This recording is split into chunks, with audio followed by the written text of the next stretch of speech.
শিলিগুড়ির উত্তর কন্যার কাছে রাস্তার পাশে একটি জঙ্গল থেকে এক নাবালিকার মৃতদেহ উদ্ধার। মৃত সেই নাবালিকার বয়স 14 বছর। শান্তিপাড়া সংলগ্ন এলাকার বাসিন্দা এবং জ্যোৎস্নাময়ী গার্লস স্কুলের ছাত্রী সে। পরিবার সূত্রে জানা গিয়েছে, আজ দুপুর নাগাদ বান্ধবীদের সাথে বাড়ি থেকে তিনবাত্তি মোড়ে বিরিয়ানি খাবার নাম করে বেরিয়েছিল দিয়া। তবে অনেকটা সময় অতিক্রান্ত হয়ে যাবার পর মেয়ের বাড়ি না ফেরায় চিন্তাগ্রস্ত হয় পরিবারের লোকজন। শুরু হয় মেয়ের খোঁজ। এরপর হঠাৎ সেই নাবালিকার বয়ফ্রেন্ড নাবালিকার পরিবারকে ফোন করে এবং দিয়ার অবস্থা আশঙ্কাজনক বলে জানায়। পরে নাবালিকাকে মৃত অবস্থায় বাড়িতে নিয়ে আসে। তারপর সেই নাবালিকাকে চিকিৎসার জন্য শিলিগুড়ি জেলা হাসপাতালে নিয়ে আসা হলে কর্তব্যরত চিকিৎসকরা তাকে মৃত বলে ঘোষণা করেন। পুরো ঘটনায় কান্নায় ভেঙে পড়ে নাবালিকার পরিবারের সদস্যরা। ইতিমধ্যেই এই ঘটনায় শিলিগুড়ি মেট্রোপলিটন পুলিশের নিউ জলপাইগুড়ি থানার পুলিশ তদন্ত শুরু করেছে এবং নাবালিকার দেহ ময়নাতদন্তের জন্য পাঠানো হয়েছে। ময়নাতদন্তের পরেই জানা যাবে মৃত্যুর আসল রহস্য। তবে পরিবারের অভিযোগ, নাবালিকার বয়ফ্রেন্ড রোহিত নাবালিকার দেহ উত্তরকন্যার পার্শ্ববর্তী এক জঙ্গল থেকে উদ্ধার করেছে। এবার প্রশ্ন, কিভাবে মেয়ে উত্তরকন্যার পার্শ্ববর্তী সেই জঙ্গলে পৌঁছালো? তাহলে কে বা কারা তার এমন পরিণতি করলো? সেই ধোঁয়াশায় রয়েছে পরিবারের লোকজন। ঘটনায় দুজনকে আটক করল শিলিগুড়ি থানার পুলিশ। এই নিয়ে মৃতের পরিবার ও এলাকাবাসীরা বিষ করতে শুরু করেন শিলিগুড়ি জেলা হাসপাতালে, যেই কারণে তাদেরকে বাগে আনতে নামানো হয় পুলিশের বিশাল বাহিনী। যদিও বা পুলিশের তরফ থেকে অভিযুক্ত দুই বন্ধুকে ইতিমধ্যে আটক করে নিয়ে যাওয়া হয়েছে থানায়, তবুও এখনো থমথমে জেলা হাসপাতাল। কিছু বলতে পারছি না, কিছু জানি না, কিছু বলতেও পারতেছি না। আমাদের মেয়ের কি হয়েছে? প্লিজ, সকালবেলা সবকিছু ঠিকঠাক ছিল। ও দুপুর 2:30টা নাগাদ বাড়ির থেকে বেরোছে। বেরোলো, মা আমি একটু আসি, 3 বাতিতে যাবো। লাস্ট একটা মেহের নামে ছেলের সঙ্গে কথা হয়েছে, বলে কি ও আমার সাথে ওভার ব্রিজে দেখা হয়েছিল, মানে আমার সাথে ওভার ব্রিজে দেখা হয়েছিল। আমি যখন বাড়ি শ্বশুর বাড়িতে বাপের বাড়িতে আসতেছিলাম, 1টা কি 2টার মতো বাজে, ওভার ব্রিজে দেখা হচ্ছিল। বাড়ি যাচ্ছিলাম, তোকে বললাম বাড়িতে যাবি না, তো বলে কি যে পিছিয়ে একটা বান্ধবীর সাথে দেখা করবো, বিরিয়ানি খাইতে যাবো 3 বাতিতে।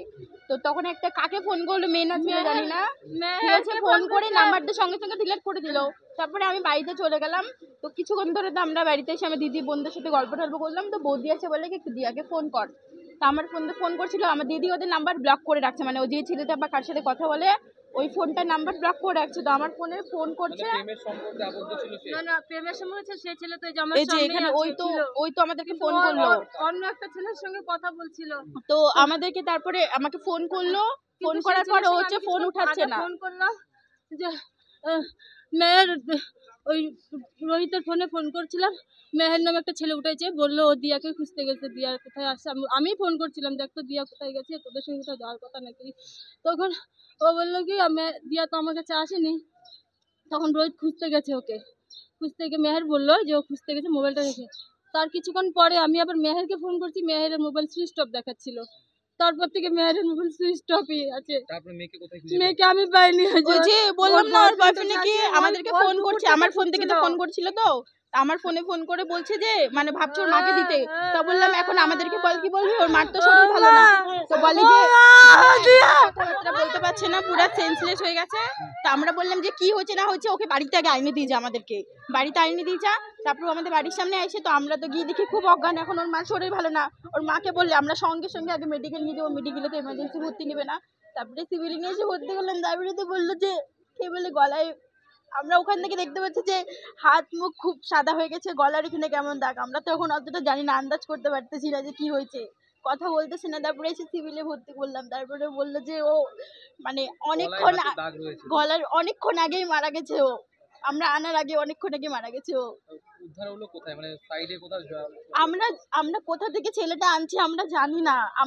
আমাকে ফোন করছে, তো বললো যে দিয়া ওর মাকে ফোন দাও, ওর মা ও একদম কথাবার্তা কিছু বলতে পারছে না। তা আমরা বললাম যে তুমি তো মানে তুমি বয়ফ্রেন্ড, ওকে বাড়ির সামনে আইনে দাও, তোমাদের তো কথাবার্তা জানি বাড়িতে, ওকে বাড়ির সামনে আইনে দাও। আমরা তারপরে দেখি তো আর্ধেক বাড়ির সামনে আনলো, তখন দেখি খুব মানে কথাবার্তা কিচ্ছু বলতেছে না। তারপরে আমরা বললাম তাহলে মাকে বলবো, চিন্তা করবে। আমরা সঙ্গে সঙ্গে মেডিকেলে নিয়ে যে ভর্তি করি। তারপরে এই যে সিভিলে নিয়ে আসার পর বললো যে অনেকক্ষণ মৃত বলে ঘোষণা করলো। হ্যাঁ অনেকক্ষণ আগে মারা গেছে ও। বয়ফ্রেন্ড যে ছিল সেই বয়ফ্রেন্ড তো বললো তিনবাত্তির কাছে যে এখন আমরা সঠিকটা কি করে জানবো বলো, ও কোথায় পাইছে না পাইছে আমাদের কারোর সাথে কোনো শত্রুতা ছিল কিংবা কোনো ঝগড়া হয়েছিল বাড়িতে এরকম কোনো আমি তো জানি না। আমি ধরো শ্বশুর বাড়ি থেকে আসি কোনো সময় বাপের বাড়ি এসে কিছুক্ষণ আজকে থাকি। দেখাও হয়েছিল তিনবাত্তি। হ্যাঁ আজকে 3 বাতিতে হয়নি, মানে ওভারব্রিজ দেখা হয়েছিল, কাকে ফোন করলো যে 3 বাতিতে, আমাকে বললো পিসি বিরিয়ানি খাইতে যাবো। ওভারব্রিজ থেকে কিছুটা নিচে তো ঝোপে ঝাড়ে সেই ওভারব্রিজটা আমাদেরকে তো বললো এই পাশে ওভারব্রিজ তো দুটো সাইড আছে, তো এই পাশে কতগুলো গ্যারেজ আছে, ওকে বলে ওখানটাই পাইছে। আমাদের কথা হচ্ছে ও কি করে ওকে খুঁজলো ওখানটা, যে ওখানেই শিওর থাকবে ও। মানে বয়ফ্রেন্ডের উপরে সন্দেহ। সন্দেহ বলতে এখন আমি কি করে বলবো, সন্দেহর কথা জানি না, কিন্তু ওকে কি করে ওখানে খুঁজে পাইলো, ও যেহেতু ওর সাথে যায়নি, তাহলে ও বললে যে ওকে খুঁজছে বলে। তা আমাদের এখন কথা যে ওকে কোথায় খুঁজে পেয়েছে ঠিকভাবে জায়গাটা বলুক আমাদেরকে। আমার নাম পিয়ালি মজুমদার, আপনি কে হন মেয়ে? পিসি হই। মেয়ের বয়স কত? 14 বছর। 14 বছর। মেয়ের নাম? দিয়া মজুমদার। কোন ক্লাসে পড়ে? কোন ক্লাসে পড়ে? 9-এ পড়ে। 9। ইসেতে এখানটায় যে স্কুল আছে না, কি নাম বলে যেন, হ্যাঁ জ্যোৎস্না।